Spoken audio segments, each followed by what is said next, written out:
while we're at GDC, I mean, there are some people who actually time it so that their games come out while at GDC. And one such game is the Spookening that's out right now. You can buy it, you can pick it up. Can you tell us a little bit what the Spookening is?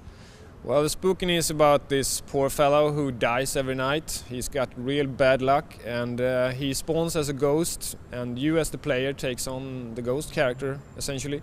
And what you want to do is try and resurrect before the midnight hour ends. And the way to do that is to scare people, obviously, since you're a ghost.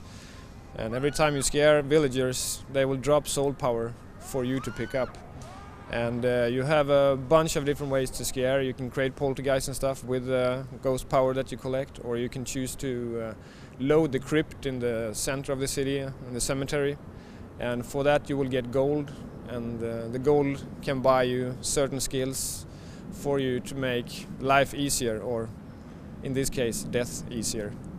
So it's sort of has a very heavy puzzle element, but there's also like a little bit of a sandbox element to it. You can sort of do things a little bit differently and play around with these scares. What kind of scares are there available for the player? Well, that's actually one of the things that we want the player to explore the city, what you can do in the city. So you can, for instance, create a really huge plant that grows up from a flower bed, and that plant will obviously be really scary to poor villagers who knows nothing about these wicked things that are happening around them. And there will be zombie hands from beneath the pine trees in the cemetery and so forth. So I don't want to spoil too much, but we try to figure out as fun as possible for the player to scare these poor souls. And if you scare them a little bit too much, you will actually scare them to death. Yeah, they will drop dead, and then their ghost will come after you because they're pissed off because they just died. And so they will try and come after and take back the soul power that you stole from them. So you have to keep clear of the other ghosts that roam the city. And also there are other badass demons and stuff that show up later on.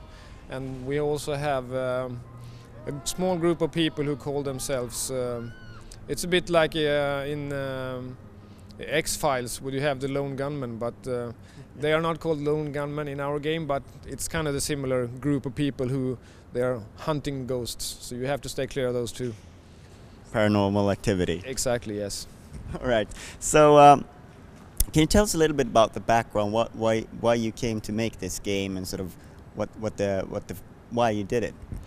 Well, it goes back almost 20 years ago when me and a small team were creating Amiga games.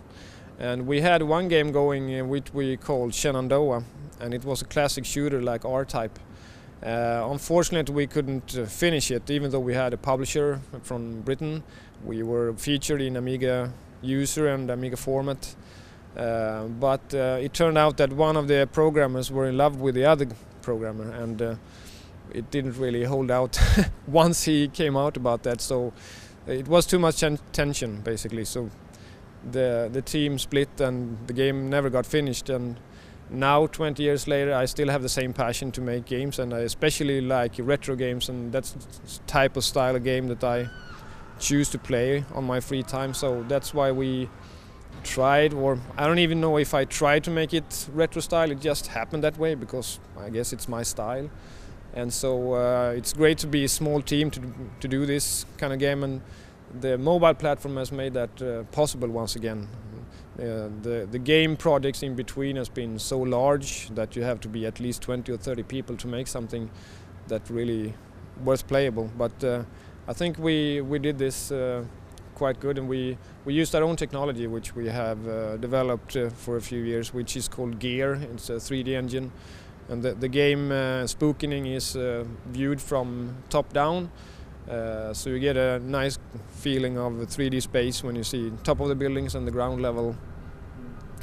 So what's it like coming to GDC after and sort of reconnecting with the sort of the gaming world? Has that been a good experience for you?